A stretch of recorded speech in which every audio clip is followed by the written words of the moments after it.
بالله من الشيطان الرجيم بسم الله الرحمن الرحيم سبح لله ما في السماوات وما في الأرض وهو العزيز الحكيم يا أيها الذين آمنوا لم تقولون ما لا تفعلون كبر مقتا عند الله أن تقولوا ما لا تفعلون إن الله يحب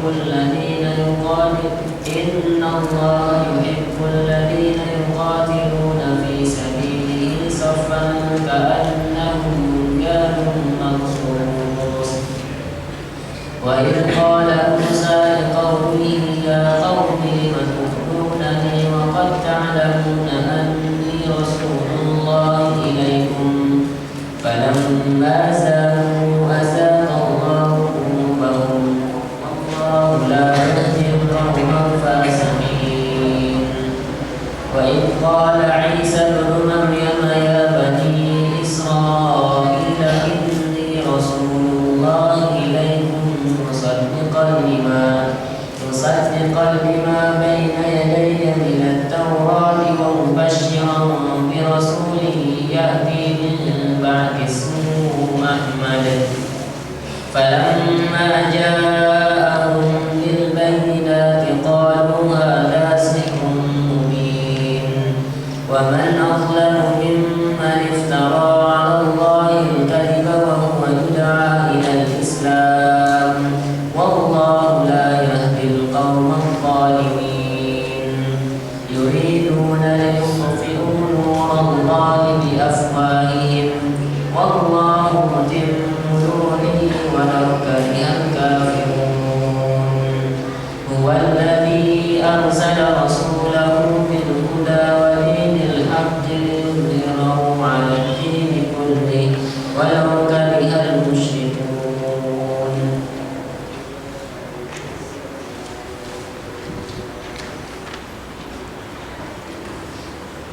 Bertasbihlah kepada Allah Subhanahu wa taala apa yang ada di langit serta apa yang ada di bumi, dan Dia Maha Perkasa lagi Maha Bijaksana.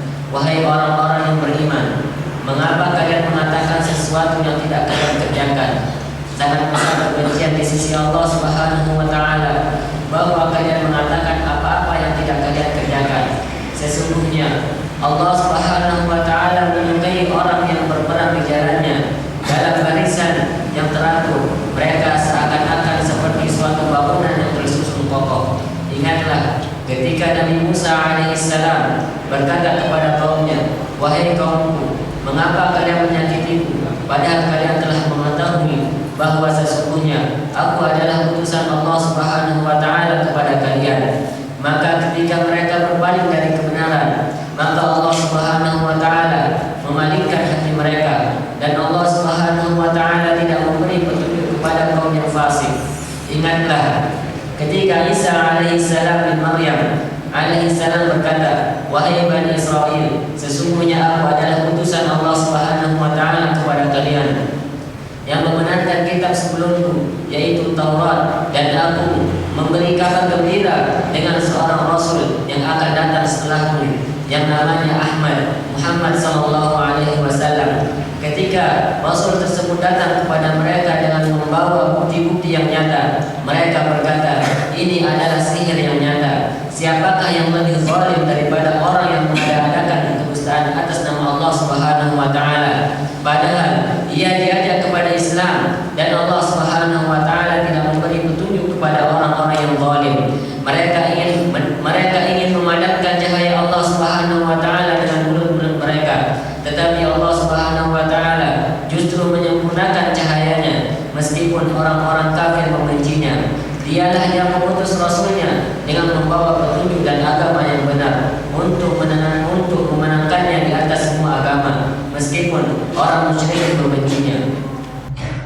Assalamualaikum warahmatullahi wabarakatuh.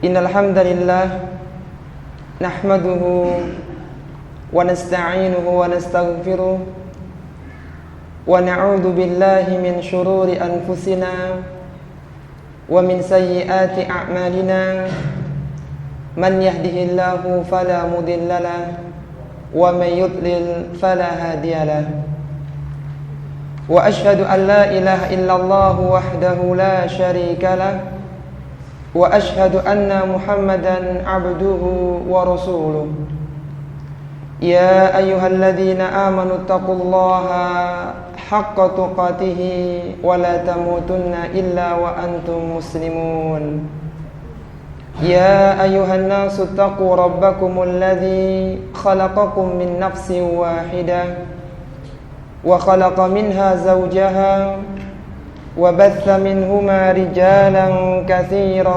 ونساء واتقوا الله الذي تساءلون به والأرحام إن الله كان عليكم رقيبا يا أيها الذين آمنوا اتقوا الله وقولوا قولا سديدا يصلح لكم أعمالكم ويغفر لكم ذنوبكم ومن يطع الله ورسوله فقد فاز فوزا عظيما اللهم صل على محمد وعلى آله وأصحابه ومن تبعهم بإحسان إلى يوم الدين وبعد إخواتي في الله rahimani wa rahimakumullah.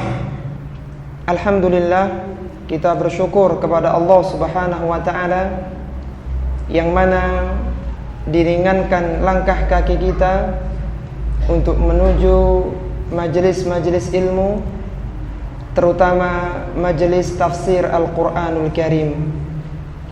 Karena Al-Qur'anul Karim adalah sebuah kalamullah yang membacanya berpahala 1 huruf 10 kali lipat, mendengarkannya akan membersihkan hati-hati dari berbagai penyakit-penyakit, dan seorang yang mengambil faidah darinya niscaya akan mendapatkan banyak ilmu dan kebaikan. Maka kita bersyukur kepada Allah Subhanahu wa taala di tengah kesibukan kita, di tengah rutinitas kita masih diberikan kemudahan oleh Allah Subhanahu wa taala untuk bisa hadir di majelis ilmu. Para ikhwan dan akhwat rahimani wa rahimakumullah, pada kesempatan malam hari ini kita akan membahas tentang tafsir dari surat As-Saff, surat yang ke-61, terdiri dari 14 ayat, diturunkan sesudah Allah Subhanahu wa taala menurunkan surat At-Taghabun, dan surat ini merupakan jajaran surat-surat Madaniyah. Artinya surat yang diturunkan sesudah hijrahnya Nabi sallallahu alaihi wasallam ke Madinah. Para ikhwan dan akhwat rahimani wa rahimakumullah, secara umum pembicaraan di dalam surat As-Saff ini banyak bermuara pada jihad, peperangan, karena konteks pembicaraan di dalam ayat ini adalah permusuhan kepada orang-orang kufar. Sehingga hampir semua ayat yang ada di dalam surat ini menyeru agar kaum muslimin berjihad di jalan Allah Subhanahu wa taala. Allah Subhanahu wa taala mengawali firman-Nya dalam surat ini dengan mengatakan sabbaha lillahi ma fis samawati sabbaha lillahi ma fis samawati wa ma fil ardi wa huwal azizul hakim. Bertasbihlah kepada Allah Subhanahu wa taala segala yang ada di langit dan segala yang ada di bumi. Kita tentu masih ingat bahwa yang dimaksud dengan tasbih para makhluk kepada Allah Subhanahu wa taala adalah mereka mensucikan Allah Subhanahu wa taala dari berbagai sifat kekurangan yang tidak layak bagi kesempurnaan dan keagungan Allah Subhanahu wa taala.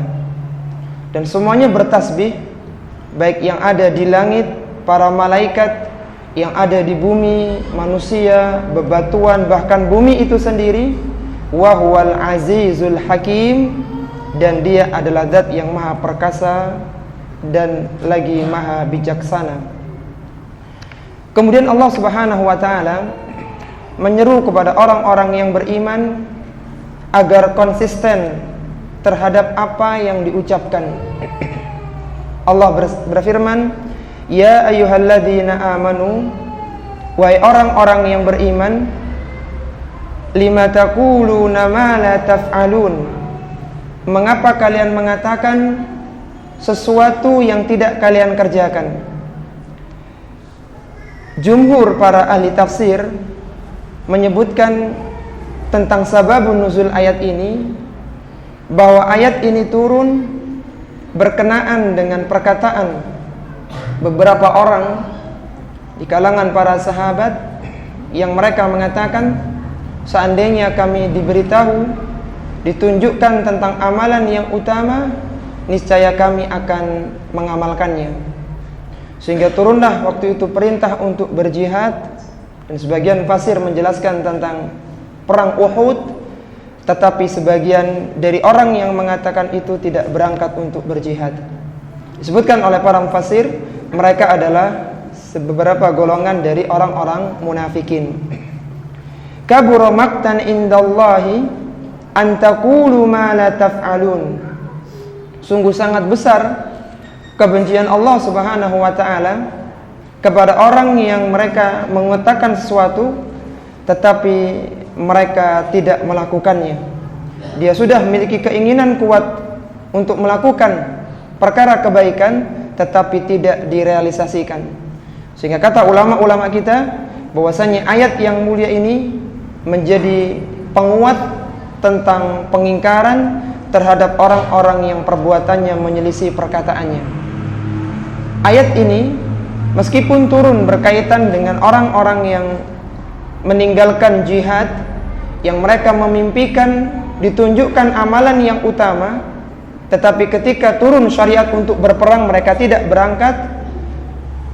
Meskipun konteksnya adalah tentang orang-orang seperti ini, tetapi ayat ini berlaku umum dalam perkara apapun.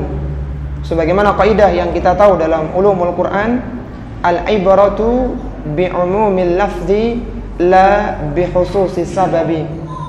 Bahwasanya ibrah, pelajaran diambil dari umumnya lafaz, bukan dari khususnya sebab.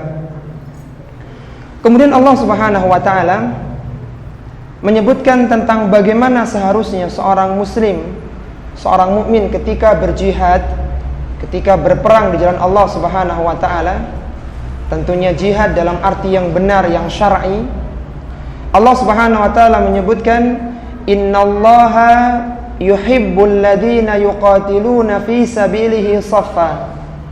Sesungguhnya Allah mencintai orang-orang yang berjihad, yang berperang di jalan Allah Subhanahu wa taala, yang mereka berbaris dengan demikian teraturnya, artinya tidak ada celah dan tidak ada yang renggang, ka'annahum bunyanun marsus, yang kalau dibuat perumpamaan, barisan yang kuat, yang teratur itu seperti sebuah bangunan yang kokoh yang tidak mungkin ditembus oleh musuh.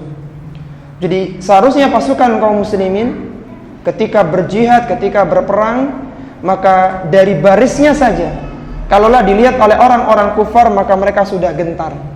Karena demikian rapi, demikian teratur, demikian kokohnya ketika kaum muslimin berbaris, yang menunjukkan mereka adalah pasukan-pasukan yang kuat. Ayat ini menunjukkan kepada kita tentang keutamaan jihad dan para mujahidin. Dan berjihad artinya jihad dalam arti peperangan, sekali lagi dalam perang yang benar, yang syar'i, itu merupakan amalan yang paling utama di dalam Islam. Sampai-sampai Rasulullah SAW pernah bersabda, "Ala ukhbiruka bira'sil amri kullihi wa amudihi wa dhirwati sanamihi." Rasulullah SAW pernah bersabda kepada Mu'adz bin Jabal dalam hadis yang panjang. Beliau mengatakan, "Wahai Mu'adz, maukah engkau aku tunjukkan pokok dari segala perkara, tiangnya dan juga puncaknya?" Qultu "Bala ya Rasulullah." Kata Mu'adz bin Jabal, "Tentu wahai Rasulullah." Qala, maka Rasulullah sallallahu alaihi wasallam bersabda, "Ra'sul amri al-Islam."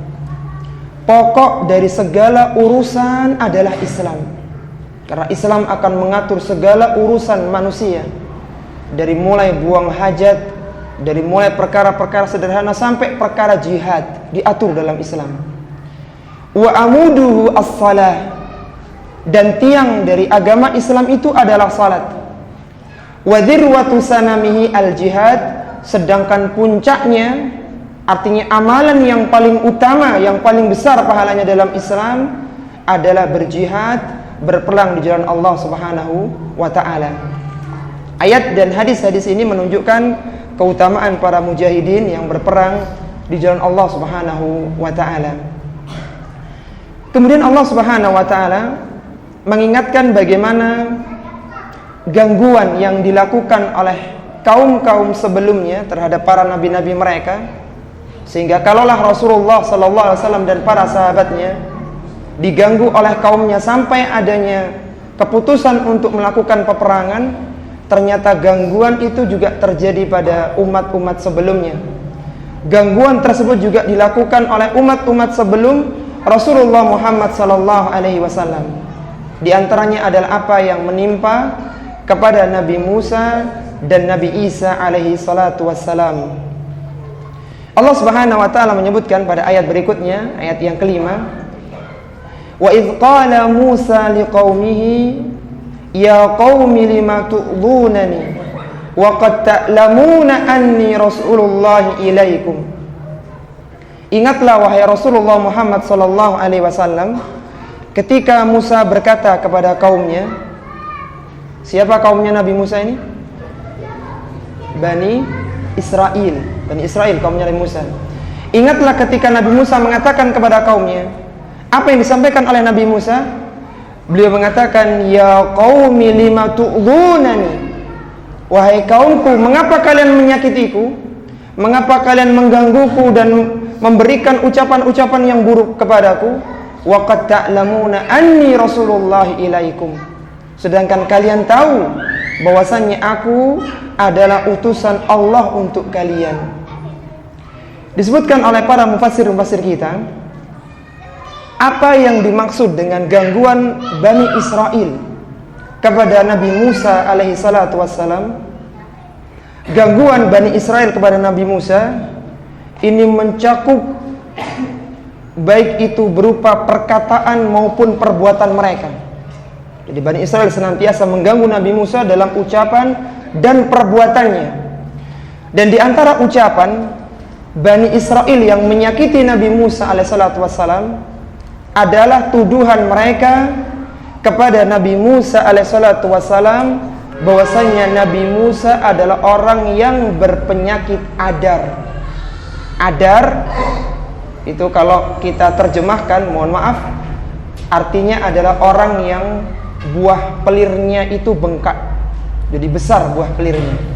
Itu diantara ucapan celaan yang dilakukan oleh Bani Israel kepada Nabi Musa alaihissalatu wassalam. Hal ini dikuatkan dalam hadis yang diriwayatkan dari Abu Hurairah radhiyallahu taala anhu, bahwa Nabi sallallahu alaihi wasallam pernah bersabda, hadis ini sahih diriwayatkan oleh Imam Bukhari dan Muslim.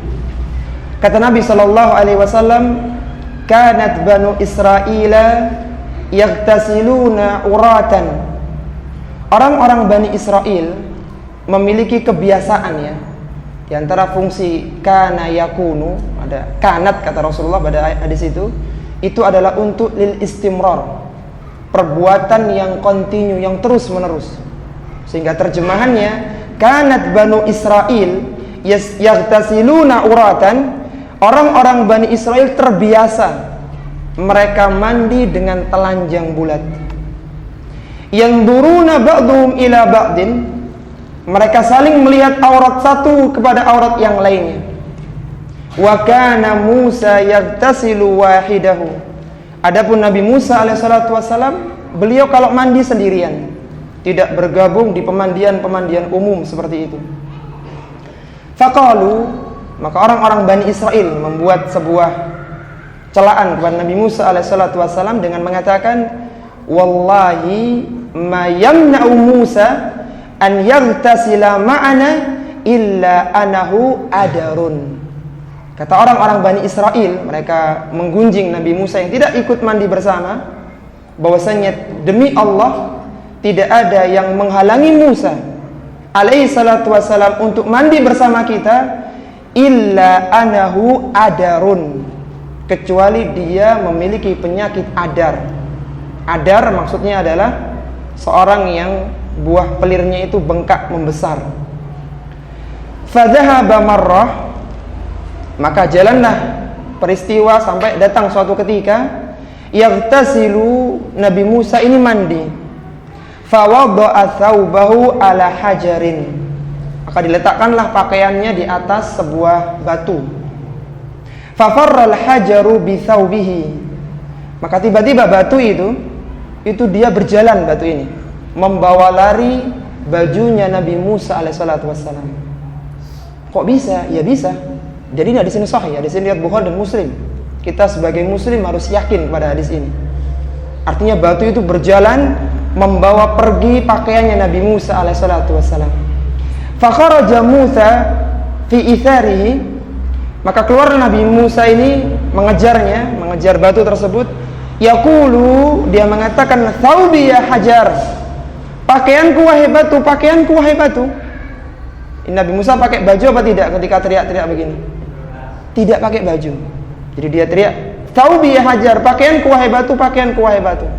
Hatta nadharat Banu Israel ila Musa.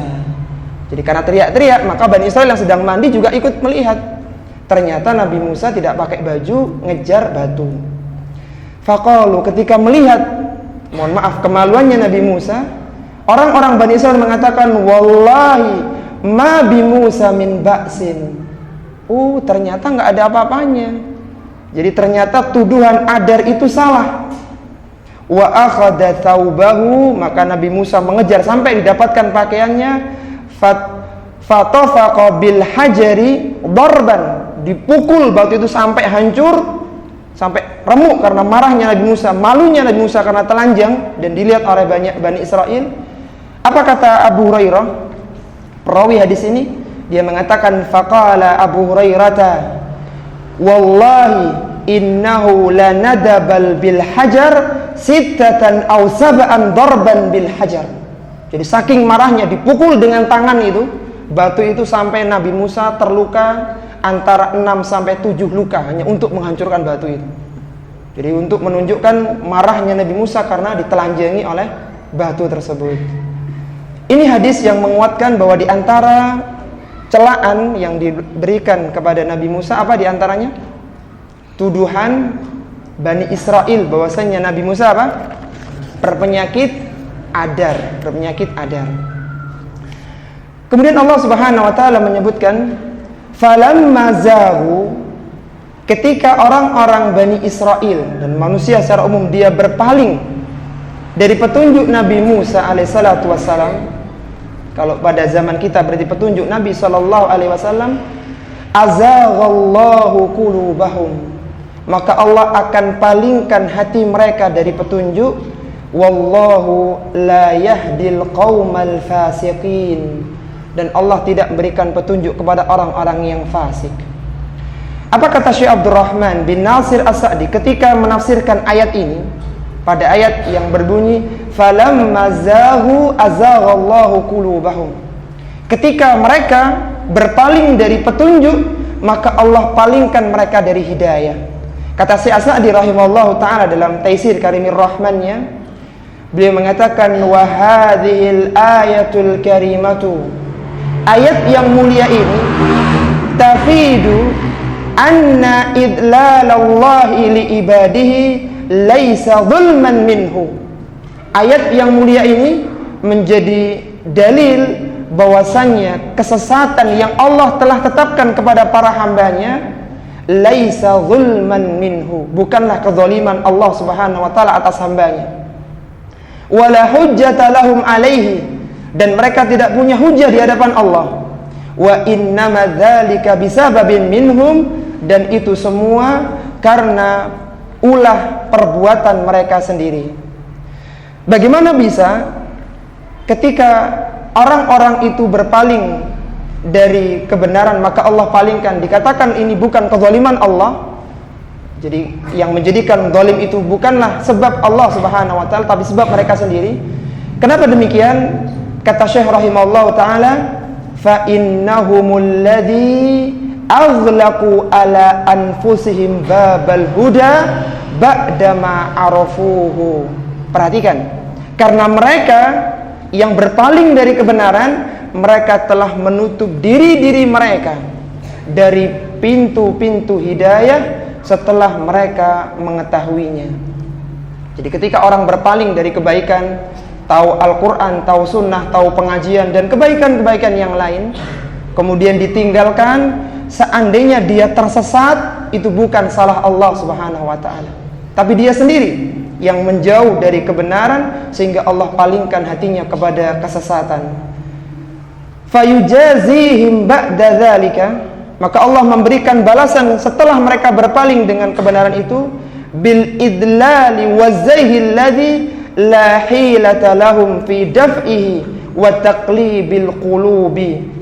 Mereka setelah berpaling dari kebenaran, maka disesatkan mereka, dijadikan hati mereka berpaling menjadi suka kepada keburukan, uqubatan lahum wa adlan minhu bihim, dan merupakan hukuman bagi mereka serta sebagai bentuk keadilan Allah Subhanahu wa ta'ala bagi mereka. Jadi kalau ada orang yang tersesat dari kebenaran setelah datang dakwah Nabi, setelah dibacakan Al-Quranul Karim, ada orang yang tersesat jalannya sehingga dia nanti penghujungnya di neraka. Siapa yang salah dalam penyesatan ini? Siapa yang salah? Orangnya sendiri. Telah ada majelis-majelis keilmuan, dibacakan ayat-ayat Allah, kenapa dia berpaling dari kebaikan? Seandainya tersesat, bisa babin minhum, kata Syekh Sa'di, itu karena sebab mereka sendiri.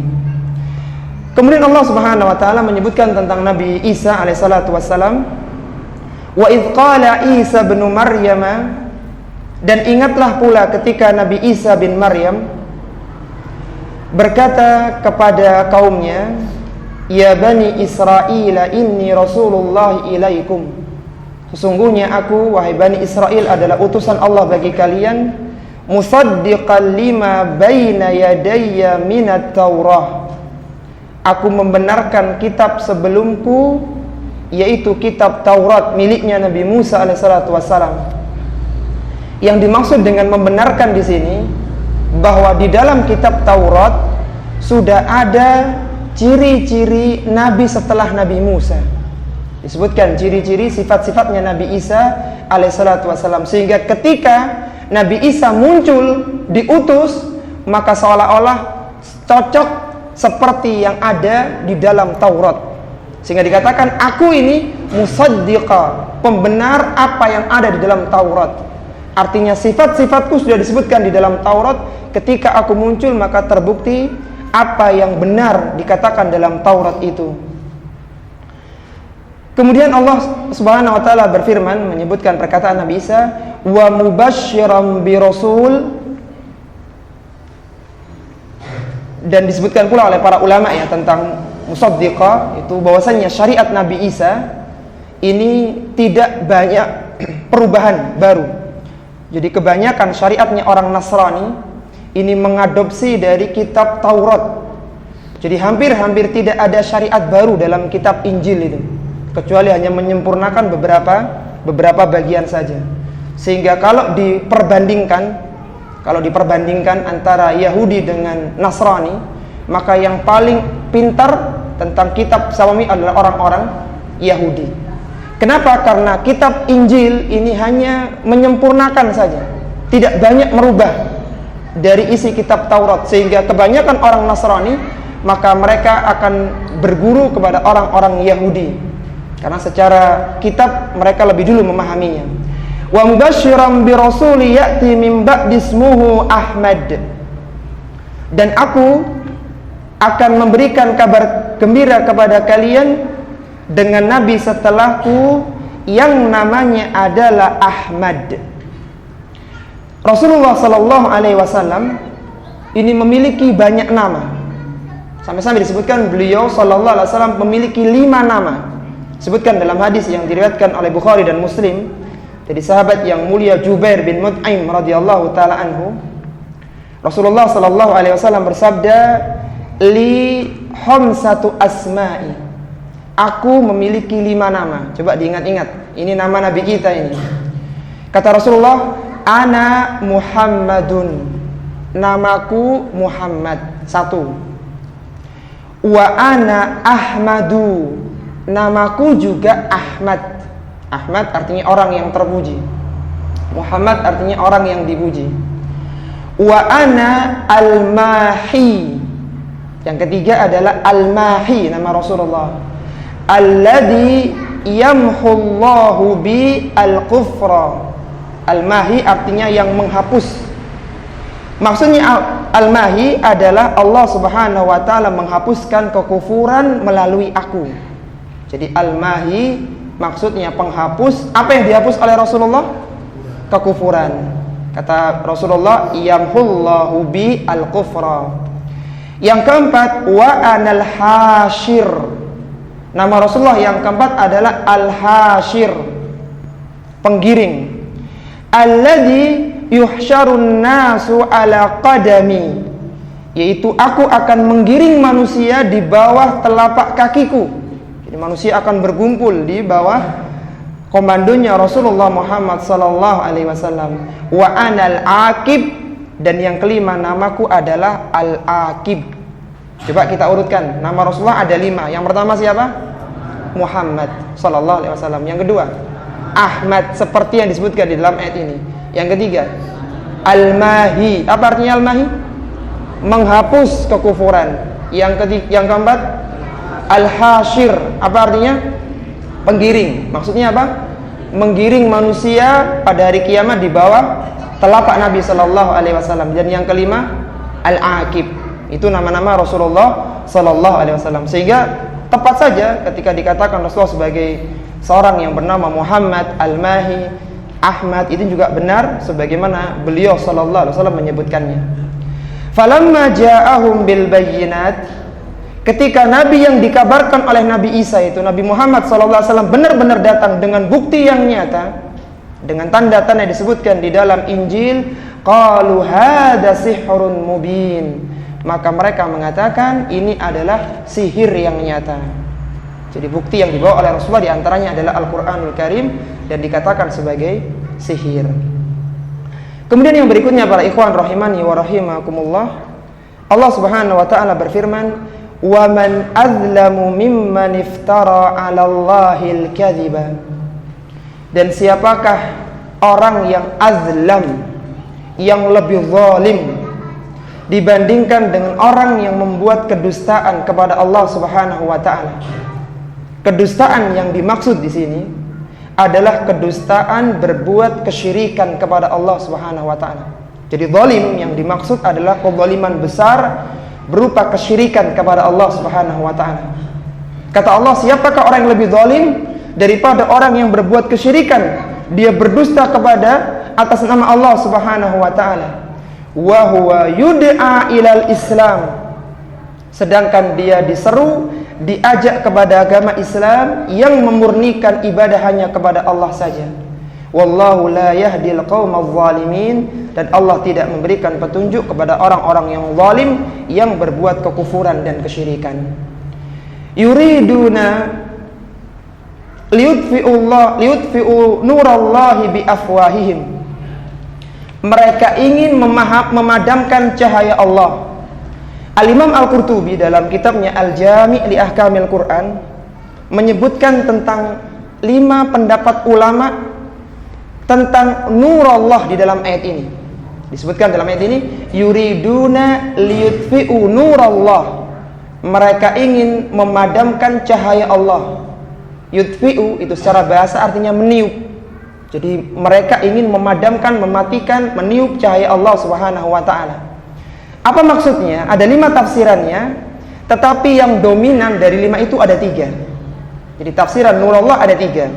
Apa itu? Yang pertama, cahaya Allah, nurullah yang dimaksud dalam ayat ini adalah Rasulullah Muhammad SAW. Jadi mereka ingin membinasakan, menghancurkan syariat Rasulullah SAW. Nurullah yang kedua, tafsirannya adalah Al-Quran. Mereka ingin memadamkan cahaya Al-Quran. Dan nurullah yang ketiga, tafsirannya adalah Al-Islam. Jadi kalau ditanya, apa tafsiran cahaya Allah dalam surat Al-Saf ini? Ada tiga. Apa yang pertama? Rasulullah, maksudnya Rasulullah. Yang kedua, Al-Quran. Dan yang ketiga, Islam. Dan nanti akan dijelaskan pada ayat-ayat berikutnya. Mereka ingin memadamkan cahaya, dan kami cenderung tafsirannya adalah Al-Islam karena mencakup semuanya. Mereka ingin memadamkan cahaya Islam bi afwahihim, dengan ucapan buruk lisan-lisan mereka. Dicela Islam ini. Islam garis inilah, Islam itulah, disebutkan keburukan untuk Islam ini. Wallahu mutimmu nurihi. Dan Allah Subhanahu wa taala akan menyempurnakan cahayanya. Apa maksudnya menyempurnakan di sini? Maksudnya adalah Allah akan memenangkan agama Islam itu. Walau karihal kafirun, meskipun orang-orang kafir membencinya. Walladzi arsala rasulahu bil huda wa dinil haq liyudhhirahu 'ala dini kulli. Perhatikan. Dan dialah Allah yang telah mengutus rasulahu, rasulnya satu, bil huda, yang dimaksud dengan huda adalah Al-Quran, wa dinil haq, dan yang dimaksud dengan dinul haq adalah Al-Islam. Paham ya? Walladzi arsala rasulahu. Siapa rasul di sini? Rasulullah Muhammad sallallahu alaihi wasallam. Bil huda, dengan petunjuk. Apa maksudnya? Dengan membawa Al-Quran. Wa dinil haq, dan dengan membawa agama yang benar. Maksudnya apa? Islam. Jadi tafsiran Rasul, tafsiran Al-Quran, dan tafsiran Islam itu tercakup pada ayat berikutnya. Sehingga kami cenderung tiga tafsiran ini. Tafsiran ini kalau disebut dalam ulumul Quran merupakan ikhtilafut tanawwu, hanya perbedaan ragam saja, tapi muaranya adalah sama. Ala dini kulli, Islam akan menang dari seluruh agama, walau karihal kafirun, meskipun orang-orang kafir membencinya. Sekarang saya tanya, siapa yang tahu kapan agama Islam akan menang? Dikatakan di sini liyudhhirahu 'ala dini kulli. Islam akan menang dari seluruh agama yang ada, walau karihal kafirun, walau karihal musyrikun, meskipun orang-orang kafir, orang-orang musyrik membencinya. Yang saya tanyakan, kapan agama Islam akan menang dari seluruh agama-agama yang ada? Kapan? Ketika turunnya Nabi Isa alaihissalatu wassalam. Itu perkataan Syekh Abu Bakar Jabir Al-Jazairi dalam kitabnya Aisarut Tafasir li Kalamil Aliyyil Kabir ketika menafsirkan ayat ini. Pendapat itu, pendapat yang mengatakan Islam akan menang ketika turunnya Nabi Isa, dikuatkan dalam hadis yang diriwayatkan dari sahabat yang mulia Abu Hurairah radhiyallahu taala anhu. Ketika Rasulullah menyebutkan tentang keutamaan Nabi Isa saat diturunkan, kata Rasulullah, fayuqatilun nasa 'alal Islam. Nabi Isa akan membunuh, memerangi manusia supaya masuk ke dalam agama Islam. Fayadaqas saliba, Nabi Isa akan mematahkan salib-salib. Wa yaqtulul khinzira, akan membunuh babi. Wa yada'ul jizya, dan akan meniadakan upeti dan pajak. Kemudian kata Rasulullah, wa yuhlikullahu fi zamanihil milalu kulluha, dan pada zamannya Nabi Isa Allah akan hancurkan seluruh agama illal Islam, kecuali agama apa? Islam. Saat itulah Islam akan menang. Jadi kalau ditanya kapan Islam menang, ketika diturunkannya Nabi Isa alaihi salatu wassalam. Fadl.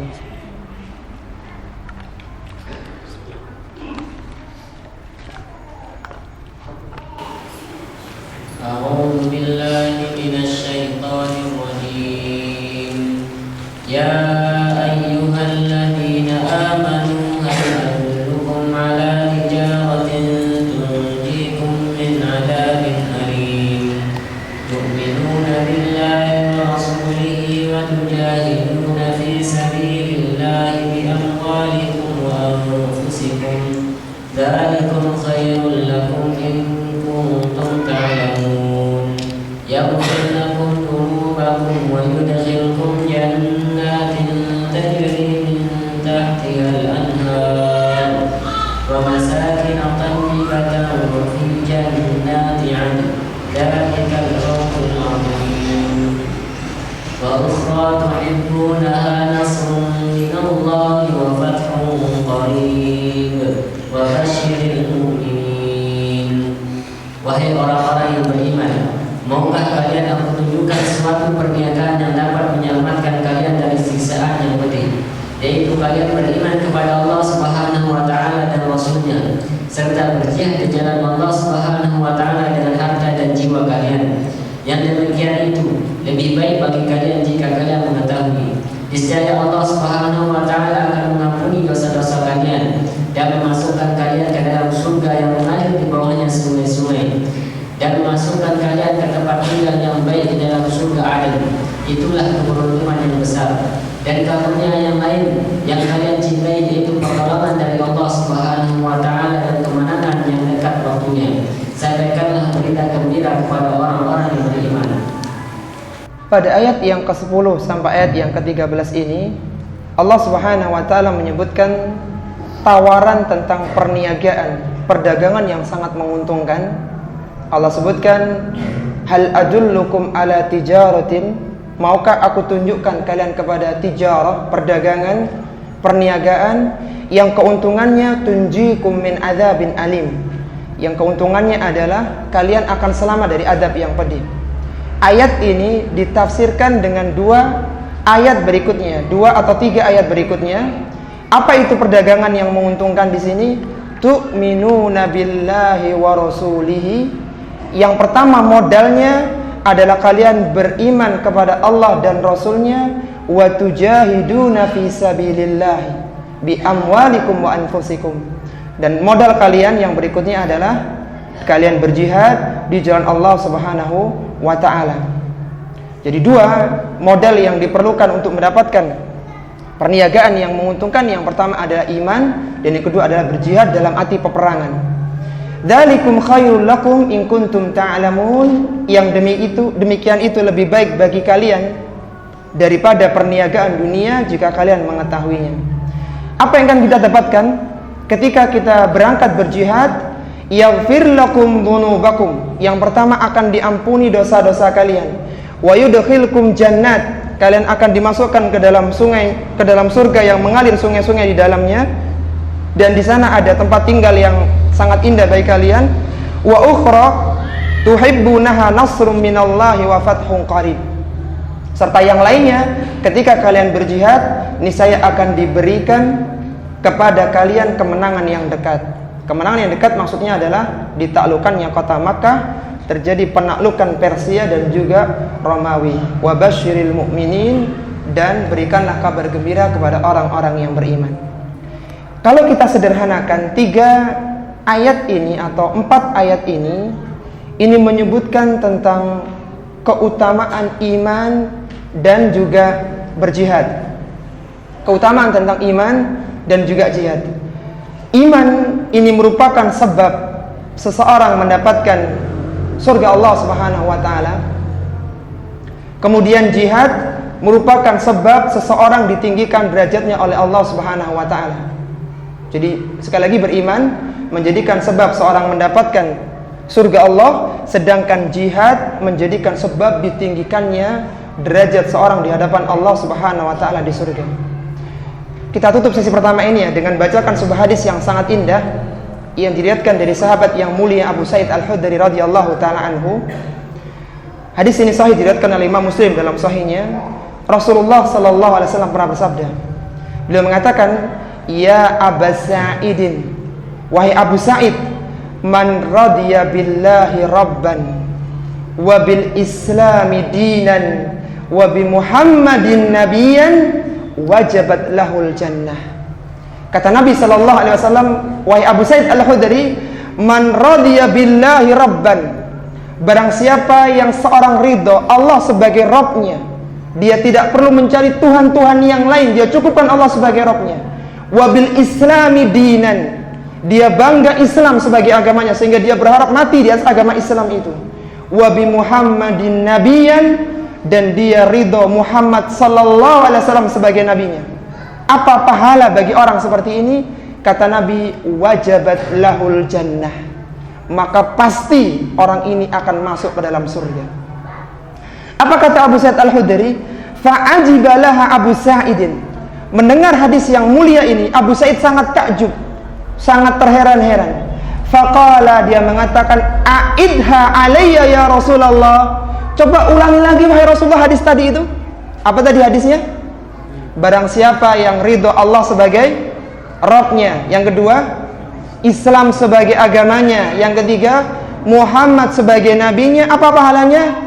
Wajabat lahul jannah. Orang ini pasti masuk ke dalam surga. Saking gembiranya Abu Sa'id sehingga minta dibacakan lagi.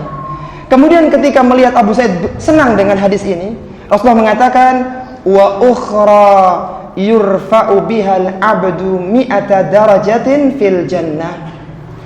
Ketahuilah wahai Abu Sa'id, selain masuk surga, ada sebuah amalan yang bisa mengangkat seseorang masuk ke dalam surga yang derajatnya 100 derajat.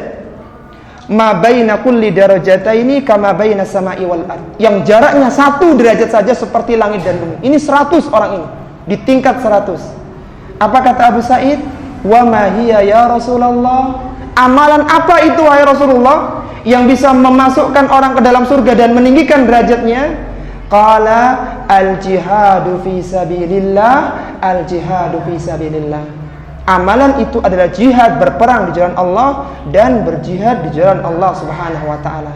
Sehingga kalau kita simpulkan, iman menjadikan sebab seorang masuk ke dalam surga, sedangkan jihad menjadi sebab apa? Tingginya seseorang derajatnya di dalam surga. Wassallallahu ala nabiyyina Muhammadin wa ala alihi wa sahbihi wa sallama tasliman katsiran. A'udzu billahi minasy syaithanir rajim.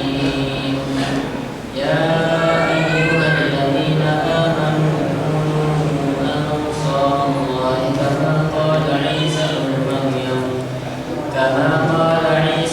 Maryam lil hawariyyin man ansari ila Allah. Qala al-hawariyun nahnu ansarullahi فآمنت طائفة من بني إسرائيل وكفرت طائفة فأيدنا الذين آمنوا على عدوهم فأصبحوا ظاهرين. Wahai orang-orang yang beriman, jadilah kalian sebagai penolong agama Allah Subhanahu wa taala, sebagaimana Isa bin Maryam alaihissalam telah berkata kepada pengikut-pengikutnya yang setia, siapakah yang akan menjadi penolong-penolongku untuk menegakkan agama Allah Subhanahu wa taala? Pengikut-pengikut setia tersebut berkata, kamilah penolong-penolong agama Allah Subhanahu wa taala. Lalu segolongan dari Bani Israel beriman dan segolongan lain kafir. Maka kami berikan kekuatan kepada orang-orang yang beriman terhadap musuh-musuh mereka. Lalu mereka menjadi orang-orang yang menang. Alhamdulillahilladzi hadana lihada wa ma kunna linahtadiya laula an hadana Allah. Wa ashhadu an la ilaha illallah wahdahu la syarika lah wa ashhadu anna Muhammadan abduhu wa rasuluh. Allahumma salli ala Muhammadin wa ala alihi wa ashabihi wa man tabi'ahum bi ihsanin ila yaumiddin, amma ba'du. Para ikhwan dan akhwat rahimani wa rahimakumullah, kalau pada ayat yang pertama sampai pada ayat yang ke-13 di dalam surat As-Saff ini banyak berbicara tentang jihad dan peperangan, maka semoga pada ayat yang ke-14 ini merupakan berita gembira bagi kita yang hidup di negeri yang tidak pada kondisi berkecamuk peperangan. Karena jihad itu memiliki syarat, memiliki aturan-aturannya. Apabila jihad tidak terpenuhi syarat-syaratnya, maka tidak sah jihad itu. Sebagaimana salat memiliki syarat, ada waktu-waktu yang disyariatkan. Ketika salat tidak dilakukan pada waktu-waktu yang telah ditetapkan, maka salatnya tidak sah. Jihad harus ada pemimpinnya. Jihad harus ada waktunya, berapa lama peperangan terjadi. Maka tidak semua perusakan, pembunuhan kepada orang kafir, bahkan peledakan ini dianggap sebagai jihad. Bahkan itu bukan jihad. Jihad yang dimaksud adalah jihad syar'i yang diatur dalam Islam, yang pahalanya sangat besar. Bagaimana ketika seorang muslim dia hidup pada negeri yang tidak berkecamuk perang seperti negeri kita ini, dan kita patut bersyukur kepada Allah atas nikmat rasa aman ini.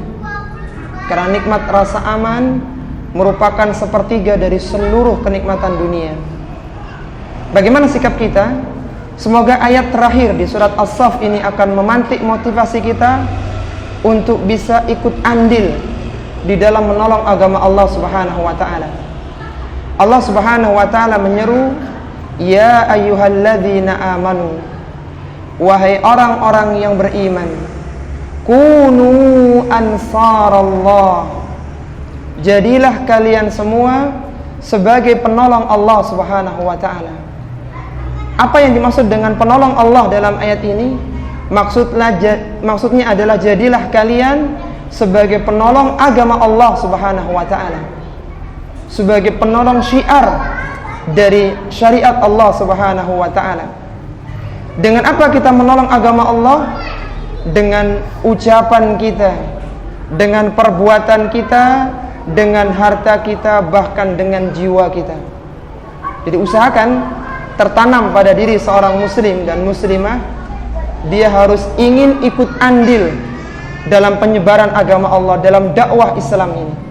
Karena itu perintah dari Allah, kunu ansarallah, jadilah kalian sebagai penolong-penolong agama Allah. Artinya ikut andillah kalian dalam mendakwakan agama Allah Subhanahu wa ta'ala. Kama qala Isa bin Maryam lil hawariyin, sebagaimana dahulu Isa bin Maryam pernah berkata kepada hawariyun. Hawariyun adalah para sahabat-sahabat pilihan Nabi Isa yang dia beriman kepada Nabi Isa pada awal-awal diutusnya beliau sebagai seorang nabi dan rasul. Dan hawariyun ini berjumlah 12 orang. Kapan Nabi Isa mengatakan ucapan ini? Ucapan kepada hawariyun ini dijelaskan oleh beberapa mufassir, di antaranya Al-Hafidz Ibnu Katsir dan juga mufassir-mufassir yang lain. Ucapan ini terlontar kepada hawariyun beberapa saat sebelum diangkatnya Nabi Isa ke langit. Jadi ketika Nabi Isa dikejar-kejar oleh pasukan yang akan membunuh Nabi Isa, maka dikatakan oleh Nabi Isa ucapan ini. Apa ucapannya kepada hawariyun? Man ansari ilallah, wahai sahabat-sahabat pilihanku, sahabat-sahabat setiaku, wahai para hawariyun, man ansari ilallah, siapakah di antara kalian yang mau menolong Allah Subhanahu wa ta'ala, yang mau menolongku di dalam menyelamatkan agama Allah Subhanahu wa ta'ala? Qala al-hawariyuna nahnu ansarullah, maka satu persatu hawariyun itu mengatakan, sayalah penolong agama Allah Subhanahu wa ta'ala. Bahkan disebutkan di dalam tafsir Ibnu Katsir, tafsir Al-Quranul Azim karya Al-Hafidz Ibnu Katsir, bahwa Nabi Isa mengatakan konsekuensinya menolong agama Allah sekarang, kalian akan diserupakan wajah kalian dengan wajahku. Siapa yang bersedia? Maka bangkitlah satu orang, saya yang akan menggantikan, duduklah. Saya yang akan menggantikan, duduklah. Sehingga dikatakan di sini bukan qalul hawariyun, tapi qala, karena satu persatu yang mengatakan itu. Yang mengatakan satu persatu daripada hawariyun. Nahnu ansarullah, kamilah yang akan menolong agama Allah Subhanahu wa ta'ala akan menolongmu. Fa amana ta'ifatum min bani Israil wa kafarat ta'ifah. Setelah Nabi Isa diangkat ke langit, maka Bani Israel, kaumnya Nabi Isa, terpecah menjadi 2 kelompok. Kata sebagian fasir terpecah menjadi 3 kelompok besar, yaitu yang beriman kepada Nabi Isa, kemudian yang kafir kepada diangkatnya Nabi Isa, dan 1 kelompok yang menyatakan Nabi Isa adalah sebagai anak Allah Subhanahu wa ta'ala. Apa kata Allah Subhanahu wa taala bagi orang-orang yang beriman sebagai penutup ayat ini?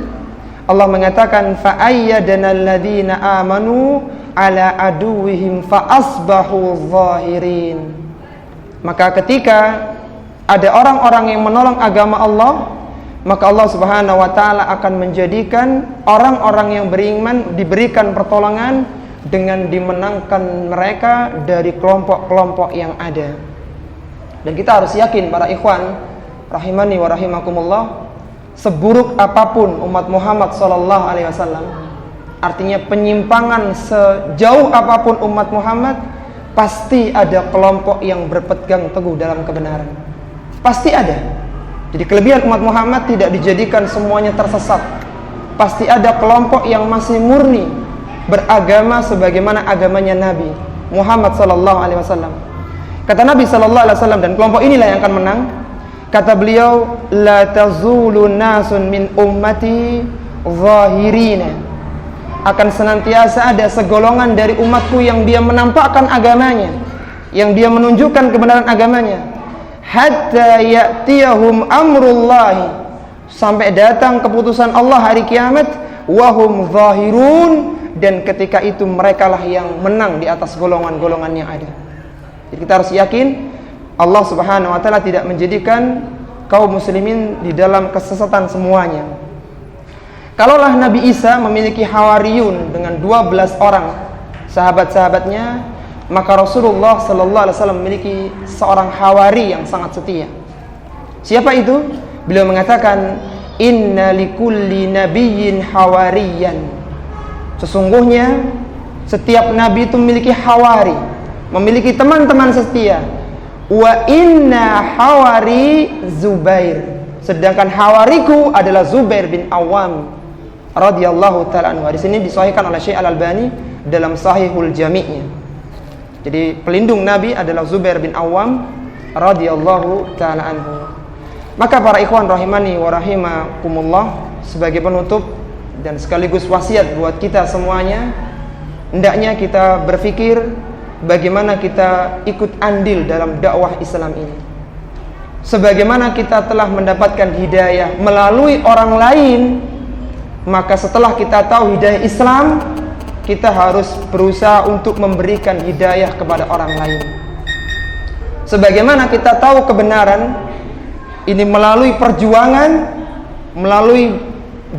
perjuangan besar, menghadiri majelis ilmu dan sebagainya, maka mudahkanlah orang untuk mengenal agama Islam ini. Apapun yang kita punya, kalau kita tidak punya harta, lisan kita dakwahkan Islam. Minimal akhlak kita menjadi akhlak-akhlak Islam. Kalau kita punya harta, sisipkan harta-harta kita. Karena siapa yang menolong agama Allah, maka Allah akan menolongnya. Jadi berpikirlah bagaimana ikut andil dalam dakwah ini. Dan luas dakwah ini. Penyebaran dakwah, ikut hadir dalam majelis ilmu, mengajak saudara kita itu berpahala besar. Sampai-sampai kata Allah Subhanahu wa taala, "Wa man ahsanu qawlan mimman da'a ila Allah wa amila salihan wa qala innani minal muslimin." Kata Allah Subhanahu wa taala, "Wa man ahsanu qawlan." Ucapan mana lagi yang lebih baik ucapannya? Ucapan apa yang lebih bagus daripada orang yang menyeru manusia kepada Allah Subhanahu wa taala? Dakwah kita ini mengajak manusia ke surga. Maka ajakan apalagi yang lebih mulia daripada mengajak manusia untuk bisa menikmati kenikmatan surga dan mereka selamat dari jurang neraka. Sangat utama dakwah ini. Jadi ajak manusia untuk bisa mengenal dakwah Ahlussunnah wal Jamaah dengan banyak caranya. Diajak ke majelis ilmu, menyebarkan buku dan sebagainya. Jadi jadilah andil dalam penyebaran ilmu Islam. Jadi jangan kita setelah mengenal kebenaran ini hanya Islam untuk diri kita sendiri, tapi kita harus menjadi pioner mendakwakan Islam untuk orang lain, sebagaimana itu yang terjadi di kalangan para sahabat. Ketika para sahabat mendapatkan keutamaan sejuknya hidayah Islam, maka dihabiskan usianya untuk Islam ini. Mereka tidak bekerja saja, tapi digunakan hartanya untuk Islam. Mereka tidak hanya hidup sebagai seorang suami dan bapak, tapi menjadi seorang pejuang-pejuang Islam. Maka kesempatan kita, apalagi di zaman yang mudah teknologi seperti ini, di zaman yang aman seperti negeri kita ini, manfaatkan. jadilah antum sebagai salah satu andil dalam dakwah ini. Dan luas sekali dakwah. Jadi sayang kalau hidayah hanya untuk beberapa orang, tapi seharusnya dibuka untuk banyak orang-orang yang lainnya. Ini para jamaah rahimani wa rahimakumullah yang bisa kita bahas sebagai penutup dari kajian tafsir surat As-Saff, bahwa surat ini adalah surat yang berisikan tentang keutamaan jihad dan para mujahidin. Ketika kita tidak bisa andil dalam jihad fisabilillah, maka minimal kita ikut andil di dalam perjuangan menyebarkan agama Allah Subhanahu wa taala. Sebelum kita akhiri, saya ada beberapa pertanyaan yang berhadiah. Cuman ini dibagi ya supaya tidak berebut. Pertanyaannya pertama untuk para ummahat supaya tidak berebut. Perhatikan ummahat, kapankah agama Islam akan menang di atas seluruh agama? Untuk ummahat yang di atas, silakan ditulis jawabannya di kertas. Kemudian yang berikutnya untuk anak-anak Al-Ihsan. Mana anak Al-Ihsan ini? Anak Al-Ihsan ya, perhatikan. Pertanyaannya Ustaz, dengarin. Di manakah sekarang Nabi Isa alaihi salatu wassalam? Di mana Nabi Isa sekarang? Di mana Nabi Isa? Di mana Nabi Isa? Baik. Silakan kalau yang putri tulis di buku. Berikutnya pertanyaan untuk santri. Santri dulu, yang sulit pertanyaannya untuk santri. Pertanyaannya begini. Kita setelah tahu bahwasannya Allah tawarkan tijarah, perdagangan yang besar keuntungannya yang bisa menyelamatkan seorang dari adab yang pedih. Modal kita itu dua tadi disebutkan. Yang pertama iman dan apa? Dan jihad. Yang saya tanyakan, apa kaitannya antara iman dan jihad dalam konteksnya di kehidupan akhirat? Setelah kita tahu modal kita untuk dapat keuntungan besar, diselamatkan dari neraka itu jihad dan iman. Yang saya tanyakan, posisi iman dan jihad di dalam konteks akhirat, dalam surga itu di mana posisinya? Silakan santri. Barakallahu fiik, ahsanta. Iya, silakan. Jadi iman sebagai sebab seorang masuk ke dalam surga, tetapi dan jihad merupakan sebab yang meninggikan derajat seseorang di dalam surga. Iya, Masya Allah. Yang mana ini? Tidak dapat. Banyak sekali. Berikutnya, untuk selain santri sekarang. Untuk selain santri, apa tafsiran Nurullah? 3 tafsiran Nurullah, cahaya Allah. Selain santri dan selain yang sudah dapat, kasihan yang jauh-jauh. Silakan Pak. Cahaya Allah itu apa maksudnya, tafsirannya? Silakan, ini dulu Pak, silakan. Ada 3 tafsiran tadi. Rasulullah 1, Al-Quran 2. 3-nya siapa? Islam, barakallahu fi, fikih perdagangan. Ya. Masih ada lagi hadiahnya. Pertanyaan berikutnya untuk yang yang selain santri juga. Sebutkan salah satu celaan Bani Israel kepada Nabi Musa alaihissalatu wassalam. Silakan Pak yang ujung. Apa celaan Nabi Bani Israel kepada Nabi Musa? Iya, gimana? Oh, Masya Allah, barakallahu fiik. Iya. Silakan, amalan utama di bulan Hijriah. Pertanyaan terakhir. Sebutkan 5 nama Nabi Muhammad. Silakan Pak Faisal. Iya, 5 nama harus lengkap Pak Faisal. Muhammad, Ahmad, Al-Mahi, Al-Hashir. Barakallahu fiik. Kurang 1. Al-Aqib, barakallahu fiik. Ya, ringkasan keyakinan Ahlussunnah. Baik, ini para jamaah rahimani wa rahimakumullah yang bisa kita sampaikan. Semoga kajian kita ini membuka hati-hati kita dan menghidupkan iman-iman kita sehingga kita terpantik untuk melakukan banyak amalan-amalan kebaikan. Kita ingin ikut andil dalam dakwah perjuangan Islam dan kita dimudahkan untuk masuk ke dalam surga yang penuh dengan kenikmatan.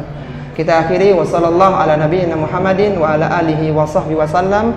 Subhanakallahumma wa bihamdika asyhadu an la ilaha illa anta astaghfiruka wa atubu ilaik. Wa akhiru da'wana alhamdulillahi rabbil alamin. Wassalamu alaikum warahmatullahi wabarakatuh.